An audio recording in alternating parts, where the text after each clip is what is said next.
Like کریں، subscribe کیجیے، bell icon کو دبائیں تاکہ ہماری ویڈیو سب سے پہلے آپ کے پاس پہنچ سکے۔ میرے پیارے آقا صلی اللہ علیہ وسلم کے پیارے دیوانوں، آج کی رات عالم اسلام کے لیے شب قدر سے بھی افضل و اعلیٰ رات ہے، اس لیے کہ قدر میں قرآن آتا ہے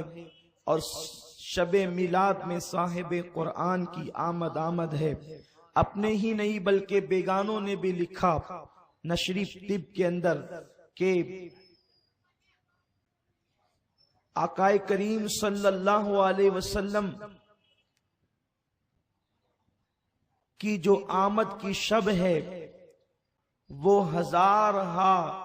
شبہائے قدر سے افضل ہے۔ میرے پیارے آقا صلی اللہ علیہ وسلم کے پیارے دیوانوں، تو آج کی رات بڑی پر نور پر کیف رات ہے۔ اس رات میں دعاؤں کی قبولیت، اس رات میں دعاؤں کی مقبولیت، اس رات میں دلوں کی آرزویں پوری ہونا، اس رات میں مقصدوں کا بر آنا، اس رات میں جھولی کا بھر جانا، اس رات میں کائنات کی مراد پوری ہونا، یہ آج کل کی بات نہیں بلکہ کم و بیش 15 صدیوں سے دنیا اس منظر کو ملاحظہ کر رہی ہے۔ آج کی گفتگو آپ سے ہوگی لیکن تصورات میں ہم حضور علیہ السلام سے مخاطب ہوں گے، اس لیے کہ آج کا عنوان مخاطبت آپ سے نہیں، ڈائریکٹ ہم تصور میں اپنے رسول سے مخاطب ہوں گے۔ بات یہ ہوئی کہ اللہ نے سب سے پہلے اپنے حبیب کے نور کو اپنے نور کے فیضان سے پیدا کیا، اور جب اپنے حبیب کے نور کو اپنے نور کے فیضان سے پیدا کیا تو اس وقت اس نور نے اللہ کی اتنی حمد کی کہ اس طرح سے نہ کوئی اللہ کی حمد کیا تھا نہ کر سکتا تھا، اس لیے کہ کوئی تھا تو کرتا، کوئی تھا ہی نہیں، اللہ کی حمد کر کیسے سکتا تھا۔ تو جب اس نے حمد کرتے کرتے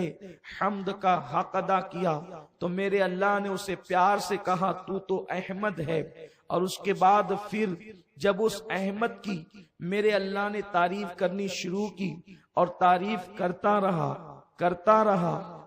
رہا، وہ بے نیاز رب کسی کی تعریف کرتا نہیں لیکن محبوب کے لیے کرتا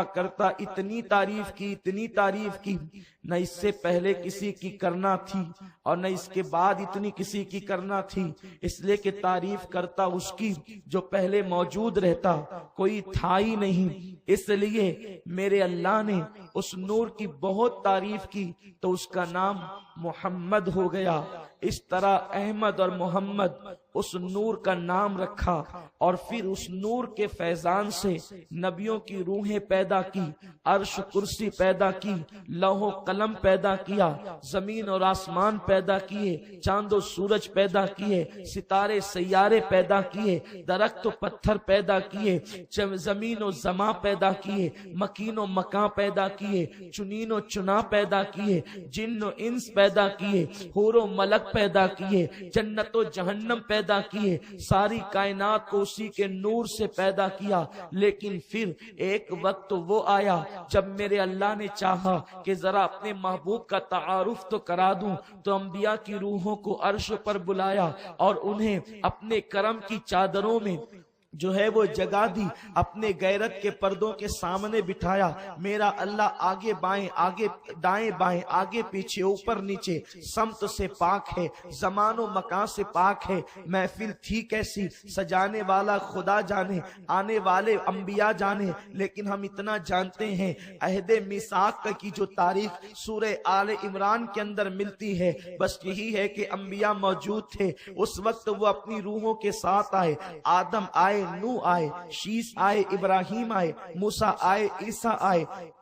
اور انبیاء کرام تشریف لائے، سب اپنے اپنے فضائل، اپنے اپنے مناقب، اپنے اپنے انوار، اپنی اپنی تجلیات، اپنے اپنے علوم، اپنے اپنے معارف سب لے کر کے آئے، اور ایسے چمکے جیسے سورج جب رات کو چھپتا ہے تو تارے چمکتے ہیں، ایک ایک چمک رہے تھے، جھلملا کر ایک دوسرے پر جو ہے وہ اللہ اکبر فضیلتوں کی داستان رقم کر رہے تھے۔ ایسے میں پھر جب ان کے انوار سے آنکھیں چکا چوند انہی کی خود ہوتی تھی، اور وہ اپنی داستان فضیلت ایک دوسرے کے دل کی تختی پر رقم کرتے تھے کہ اچانک ایک ایسا نور ظاہر ہوا، ایک ایسا نور جلوہ فگن ہوا، ایک ایسا نور ذوفشاں ہوا کہ اس نور کے سامنے اسی طرح وہ سارا نور ماند پڑ گیا، جیسے صبح کا سورج طلوع ہونے کے بعد جب وہ چاشت کے وقت اپنے پورے شباب پر آنے کے لیے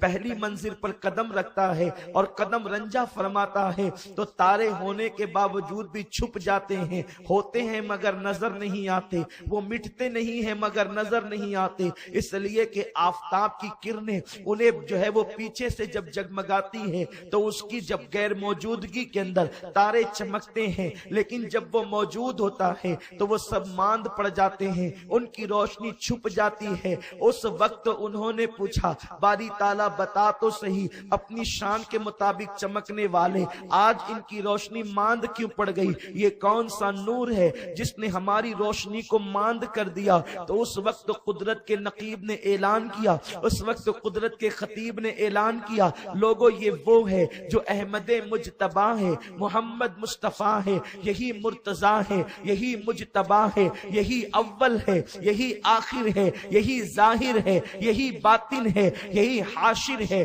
یہی عاقب ہے، یہی ظاہر ہے، یہی محمد ہے، یہی احمد ہے، یہی یاسین ہے، یہی طٰہٰ ہے، سب اس کی صفات کے پر سب اللہ کی صفات کے پرتو ہے، یہ اللہ کی ذات کا پرتو ہے۔ ہاں یہی ہے، اس کی صورت خدا بھاتی ہے، اس کی سیرت دل کو لبھاتی ہے۔ ہاں یہ وہی ہے جسے مکہ کی زمین پر پیدا کیا جائے گا تو 23 سال کی قلیل مدت کے اندر یہ کافروں کے گھر میں ایمان کی دولت عطا کرے گا، جانی دشمنوں کے دل جیتے گا، ابو سفیان جیسے اکڑو لوگوں کو خدا کی بارگاہ میں جھکا دے گا، وحشی جیسے درندہ صفت انسانوں کو آسمان ہدایت کا تارا بنا دے گا۔ ہاں یہ وہی ہے جس حلیمہ سعدیہ کی گود میں پرورش پائے گا تو حلیمہ